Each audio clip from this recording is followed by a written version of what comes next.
I read this article yesterday, and it's titled "It's Never Too Late."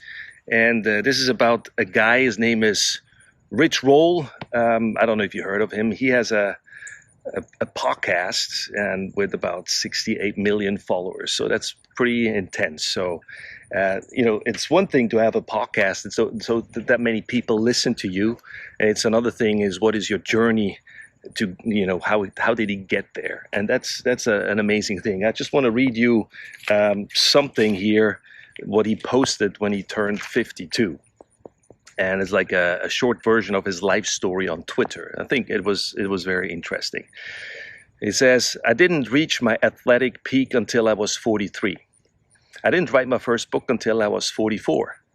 I didn't start my podcast until I was 45. At 30, I thought my life was over. At 52, I know it's just beginning. Keep running, never give up, and watch your kite soar." I think this is a great statement, or just a great story of somebody's life. But what people miss, and there's more in that article, it's a short one. What people miss to see is this guy was an entertainment lawyer. He was having everything going for him, but he was miserable, and he had a burnout, and he had alcohol problems. He had to go to rehab, and at one point he, looking at all of this, he turned his life around by starting to run endurance races. And even though when it says here that he wrote his first book with, what was it, 44, 45, whatever, it says in this article that he was broke. So you think you write a book and that is it, but no, it's like sometimes there's a very painful journey in becoming who you're supposed to be. And I have some of that in my own life that eventually I will share, or have been sharing pieces, bits and pieces, if I can get my head together.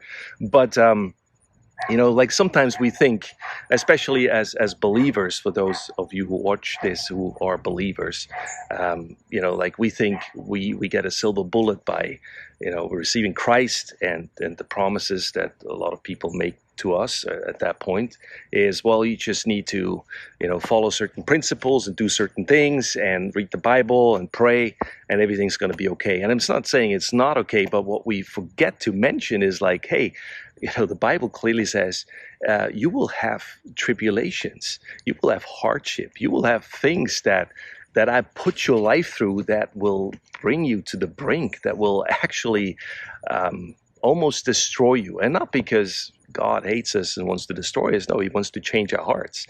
And so saying all of this is like, it's not a cakewalk.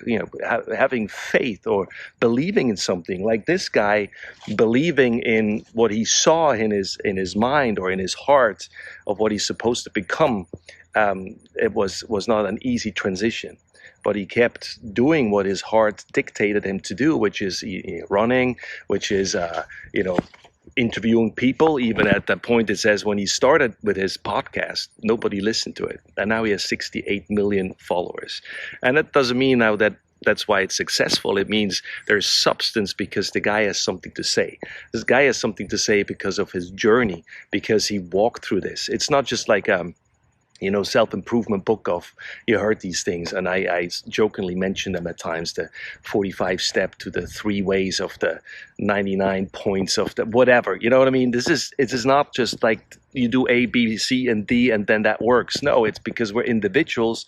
We have different backgrounds, we have different journeys, we have different issues, but sometimes some of those things can help us if we adapt them, if we make them transform our lives. But if we just listen to somebody and think, well, this is a great story, or even this guy, Rich Roll, this is a great story, I want to be like him. No, it's like, this is his journey, and he's vulnerable to share those things in his article and probably his podcast about his journey. And that's what I encourage you to do. I encourage you to be vulnerable. I encourage you to be honest about your journey. Also, me as a pastor, as a believer, it's like there's things I struggle with. There's things that are hard, but what gives me hope, what gives me courage to keep going, is that I have faith. I have faith that God, in all of this, is with me. I have a tattoo. It says Godspeed.